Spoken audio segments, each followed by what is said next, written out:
মানুষের জীবনের সবচেয়ে বড় সফলতা ধনী হওয়া নয় কিংবা বিখ্যাত হওয়া নয়, বরং একজন ভালো মানুষ হওয়া।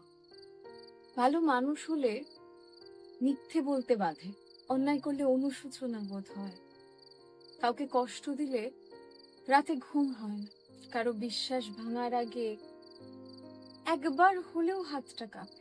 আপনিই বলুন না, আজ অবধি যাদেরকে নিজের বলে ভেবেছেন তারাই সবচেয়ে বেশি আঘাত দিয়েছে কিনা? আমার কাছে ভালো বন্ধু মানে যাকে ছোটবেলা থেকে কষ্ট করতে দেখেছি, তার প্রথম চাকরিতে সবচেয়ে বেশি খুশি হওয়া মানুষটা। হোক তার সাথে আজ কথা নেই, বার্তা নেই, তবু আমার চোখটা সে না পড়তে পারলেও ভগবান জানেন মন থেকে আমি তার জন্য কি প্রার্থনা করেছি। যাদের জন্য সমাজের সাথে লড়তে এক বিন্দু ভাবিনি, তারাই সেই এক বিন্দুর মাঝেই আমার বিশ্বাস, আমার সম্মানকে সস্তায় বেঁচে এসেছে। তবুও একটা জিনিস জানবেন, অন্যের খারাপ ব্যবহার কখনো আপনাকে খারাপ মানুষ বানায় না।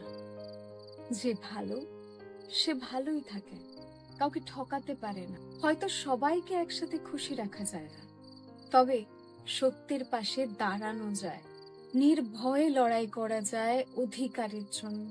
ভালো মানুষ মানে সুযোগ পেলেও কখনো প্রতারণা না করা। ভালো মানুষ মানে কাউকে ভেঙে দিয়ে আনন্দ উদযাপন করাও না।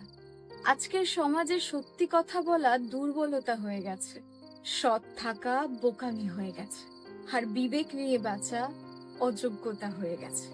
তবুও আমি বিশ্বাস করি একদিন মানুষের পরিচয় তার মুখের কথায় নয়, বরং তার ব্যবহারে পরিচয় পায়।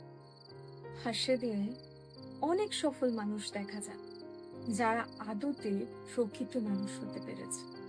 কম হলেও একদিন অনেক সফল মানুষ দেখা যায়।